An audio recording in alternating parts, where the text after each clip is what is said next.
If there is any one thing that's been done in the entertainment industry to the point of saturation, it is zombies. Even zombie parodies have been done for a long time. Anything that puts a fresh spin on zombies anymore is deserving of a medal for that alone. Something Zombieland Saga accomplishes immediately. Sakura was going to make something of her life.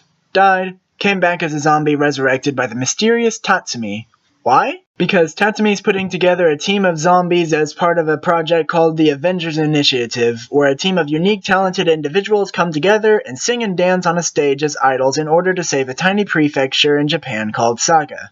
As often as I have gone on about anime with cute characters, I've never actually sat down for a full idol anime, so I don't really have anything to compare it to as far as being a musical. But I can say the music's good and the story is better. Several zombie girls have unresolved issues from when they were alive, and the consciousness of one of them didn't completely come back, so she acts like a typical zombie, and they have to keep her from wandering into the audience trying to bite people. So how were they resurrected? I would suspect there was more sorcery than science involved due to the name of the opening song, but looking into the actual events of the series, Zombieland Saga hears the viewer ask the question and then proceeds to flip you off. The series does whatever it wants, but that's what makes it a truly memorable comedy. We can't let the people find out they're zombies. If that happens, their career is basically over. And then someone's head pops off on stage.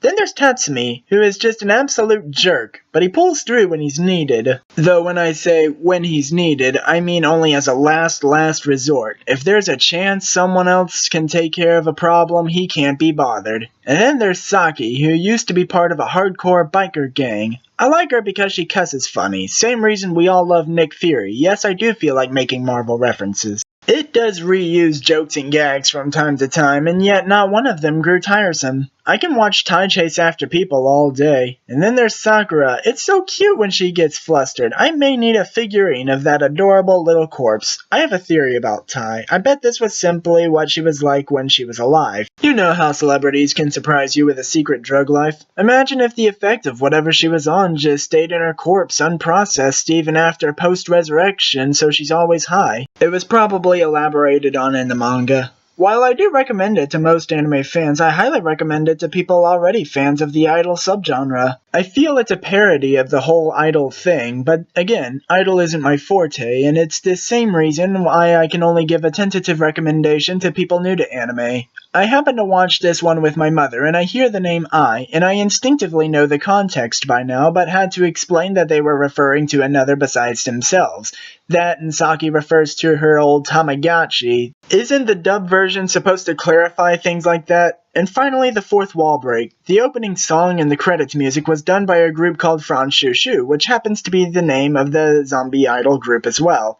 The real-world Franshushu is comprised of the Japanese voice actresses of the zombie Franshushu.